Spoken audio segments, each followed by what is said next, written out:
Next మీ దగ్గరికి వస్తున్నా, one by one వస్తున్నా, అర్థం చేసుకోవాలి ప్లీజ్. నేను వస్తున్నా, వన్ బై వన్ వస్తున్నా. ఉపేందర్ గారు ప్లీజ్ కంటిన్యూ. ఉపేందర్ గారు ప్లీజ్ కంటిన్యూ. మూసీ సుందరీకరణ అనే సబ్జెక్ట్ ముందుకు తెచ్చారు. మళ్ళీ ఇప్పుడు మూసీ సుందరీకరణ చేయడం వల్ల ప్రజలకి ప్రత్యక్షంగా గాని పరోక్షంగా గాని ఏమన్నా పేద ప్రజలకు ఉపాధి దొరుకుతుందా? వందల మందికి గాని, వేల మందికి గాని, లక్షల మందికి గాని ఎలాంటి సబ్జెక్టు, ఎలాంటి ప్రజా ప్రయోజనాలు లేని ఇది. ఒకవేళ మీరు మూసీ సుందరీకరణ చేయాలంటే మన ఎస్టీపీలు, పోయిన గవర్నమెంట్ మనం ఎస్టీపీలు నిర్మించామండి. మూసీ ఎప్పుడు కలుషితమవుతుంది, ఎక్కడ కలుషితమవుతుంది? ఆ సీవేజ్ ఏదైతే మురికి వస్తున్నదో ఆ మురికి వచ్చే ప్రాంతాలు కానీ, మన పరిశ్రమల నుంచి వచ్చే మురికి నీరు కానీ డైవర్ట్ చేసుకొని అవి పక్కకు పంపిస్తే మనం మూసీ సుందరీకరణ జరుగుతుంది. అది కానీ ఇప్పుడు అకారణంగా ఉన్నటువంటి పేద ప్రజలని వీళ్ళకి ఎలాంటి నోటీసులు లేకుండా, అవకాశం ఇవ్వకుండా వాళ్ళని అందరినీ తీసి నిరాశ్రయాలను చేస్తే వాళ్ళందరూ ఎక్కడికి పోతారండి? అయినా పోనీ మూసీ సుందరీకరణ 40 కిలోమీటర్లు ఈ మూసీ సుందరీకరణ చేయడానికి 1,50,000 కోట్ల రూపాయలు. ఈ ధనం ఎవరిదండి? ఈ ప్రజల సొమ్ము దుర్వినియోగం చేయడానికి మన కుట్రలు కనపడట్లేదా ఇందులో? కాళేశ్వరము 1800 కిలోమీటర్ల కాళేశ్వరం ప్రాజెక్టు 600 కిలోమీటర్ల కింద మరి మీటర్ల నుంచి సముద్ర మట్టానికి పైకి తీసుకొచ్చేసి అంతమంది 40 లక్షల ఎకరాలకి నీళ్ళు ఇచ్చి తెలంగాణ మొత్తం సస్యశ్యామలం చేస్తే కాళేశ్వరం ప్రాజెక్టు కట్టనీకే 80,000 కోట్ల రూపాయలు. ఇలా 40 కిలోమీటర్లు ఉన్న మూసిని సుందరీకరణకి 1,50,000 కోట్ల రూపాయలు ఏందండి? ఆ నమో గంగా ప్రాజెక్టుకి ఎంత పెట్టిరండి? ఎన్ని కిలోమీటర్ల నుంచి ఎన్ని కిలోమీటర్ల వరకు భారతీయ జనతా పార్టీ వాళ్ళు చేసిరు కదా?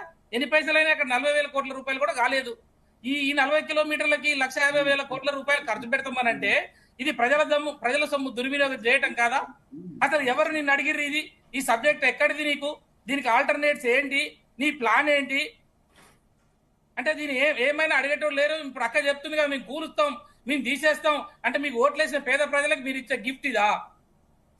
అన్నమో రామచంద్ర అని ఊర్ల నుంచి వచ్చేసి ఆడ ఇవాళ తోలుబొమ్మలు ఆడేటోళ్ళు ఆ మెట్రో ఏదైతే ఉన్నదో ఇప్పుడు మన చెప్పిన మహాత్మా గాంధీ స్టేషన్ దగ్గర అసొంటి కాడ తోలుబొమ్మల ఆడిపించుకునే కులాలు నిరాశలు అయిపోయి పనులు లేక అన్నమో రామచంద్రాన్ని సిటీకి వచ్చి వాళ్ళు పక్కన గుడిసెలు వేసుకొని పని చేసుకొని బతుకుతున్నారే.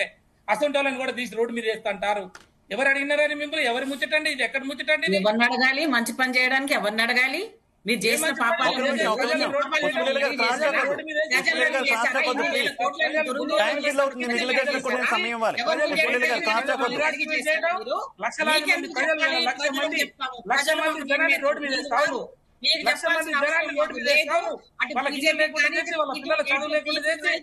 ఉండటానికి ఇల్లు లేకుండా చేసి ఎవరిచ్చారు మీకు?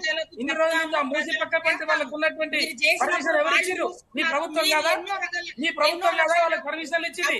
మీ ప్రభుత్వం కదా వాళ్ళ దగ్గర పైసలు వసూలు చేసింది? మీ ప్రభుత్వం కదా నల్ల బిల్లులు కట్టించుకున్నది? మంచి పని చేస్తున్నాను చెప్తున్నావు. రైట్ ఉపేందర్ గారు, రైట్ పుష్పలేని గారు. ఓకే ఉపేందర్ గారు, ప్లీజ్. మంచి పైసలు ఎట్లా ఖర్చు చేయాలి? ఓకే ఉపేందర్ గారు, పుష్పలేని గారు ఒక్క నిమిషం ఆగాలి. పుష్పలేని గారు ఒక్క నిమిషం ఆగాలి. మనం బీజేపీ వెర్షన్ ఇలా మనం ఆర్గ్యూ చేసుకుంటే డిబేట్ రన్ అవ్వదు. ప్లీజ్.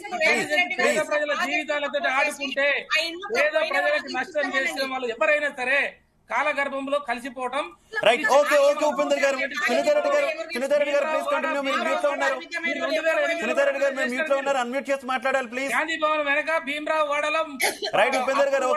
ఓకే ఉపేందర్ గారు ప్లీజ్.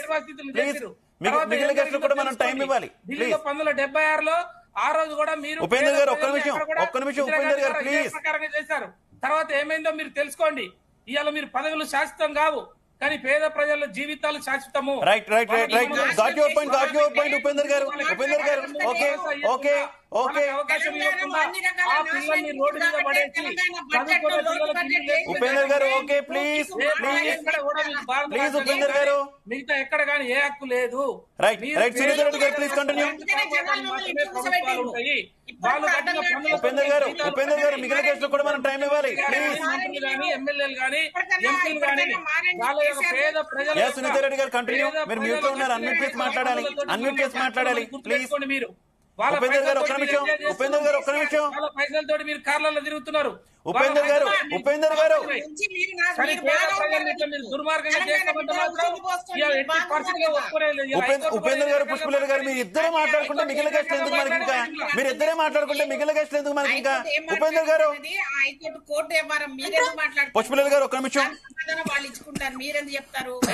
హైకోర్టు అంటే సునీతా రెడ్డి గారు ప్లీజ్ కంటిన్యూ. ప్రజల జీవితాలు లెక్కలేదు మీకు. ఉపేందర్ గారు, పుష్పలేలు గారు, ఇది 1-to-1 కాదు, 1-to-1 కాదు, ప్లీజ్ వినాలి. డెమోక్రసీ. ఉపేందర్ గారు, people for the people. Upender గారు, పుష్పలేలు గారు, ఇది 1-to-1 కాదు, 1-to-1 కాదు. వాదించుకోవడానికి డిబేట్ నడుస్తుంది. నేను ఒకడు ఉన్నా మధ్యలో. ప్లీజ్ సునీతా రెడ్డి గారు.